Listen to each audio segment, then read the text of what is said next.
Assalamualaikum warahmatullahi wabarakatuh. Perkenalkan, nama saya Reca Nursetia. Saya akan menjelaskan tentang pengertian DBD. Pengertian DBD atau pengertian DBD, demam berdarah, dengue atau DBD merupakan penyakit mudah menular yang berasal dari gigitan nyamuk Aedes aegypti dan Aedes albopictus. Penyakit ini disebabkan oleh salah satu dari 4 virus dengue. Penyebab dan faktor resiko demam berdarah. Kedua nyamuk penyebab DBD biasanya menginfeksi seseorang di pagi sampai sore hari menjelang petang. Penularan terjadi saat nyamuk menggigit dan menghisap darah seseorang yang sudah terinfeksi virus dengue. Ketika nyamuk tersebut menggigit orang lain, maka virus akan tersebar. Bisa dibilang nyamuk berperan sebagai medium pembawa karier virus dengue tersebut. Selain gigitan nyamuk, demam berdarah dipicu oleh faktor resiko tertentu. Beberapa faktor resiko tersebut di antaranya: 1. Pernah mengalami infeksi virus dengue sebelumnya. 2. Tinggal atau berpergian ke daerah tropis. Dan 3. Bayi, anak-anak, orang lanjut usia, dan orang dengan kekebalan tubuh yang lemah.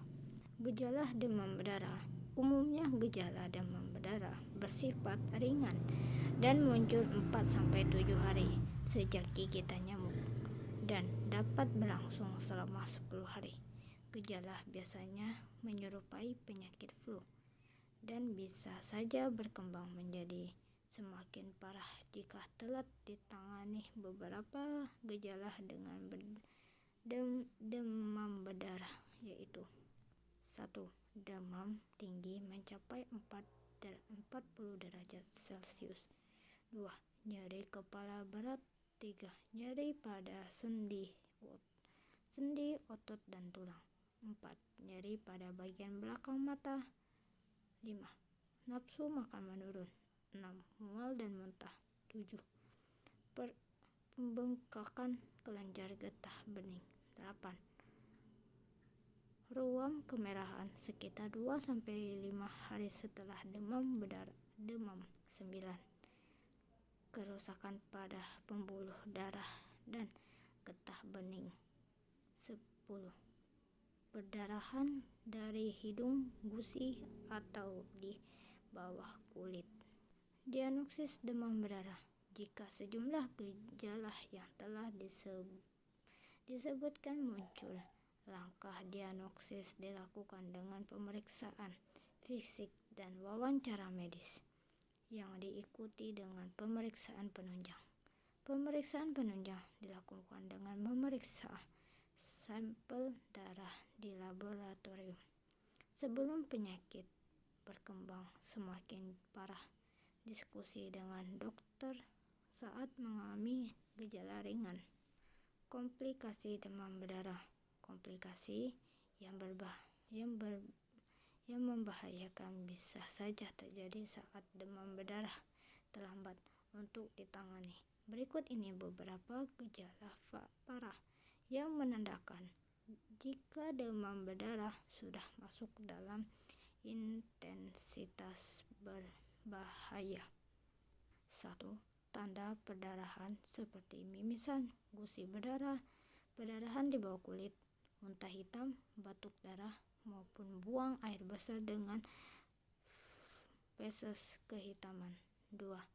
Tekanan darah menurun. 3. Kulit basah dan terasa dingin. 4. Denyut nadi melemah.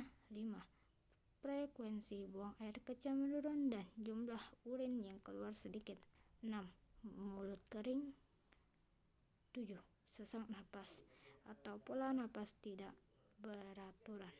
Sejumlah gejala tersebut menandakan kondisi DSS atau dengung shock syndrome yang merupakan konflik demam berdarah.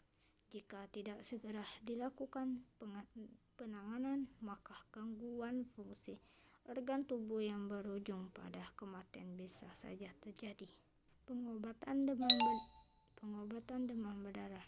Hingga kini belum ada pengobatan spesifik untuk mengatasi demam berdarah. Langkah pengobatan dilakukan untuk mengatasi gejala yang muncul serta mencegah infeksi virus semakin parah. Berikut ini beberapa upaya yang dapat dilakukan. 1.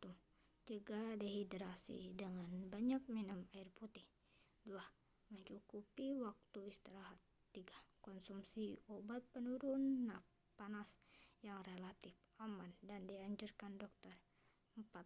Menghindari konsumsi obat-obatan pereda nyeri. Hal ini dikarenakan obat-obatan tersebut dapat menimbulkan komplikasi perdarahan. 5. Pantau frekuensi buang air kecil dan jumlah urin yang keluar. Pencegahan demam berdarah.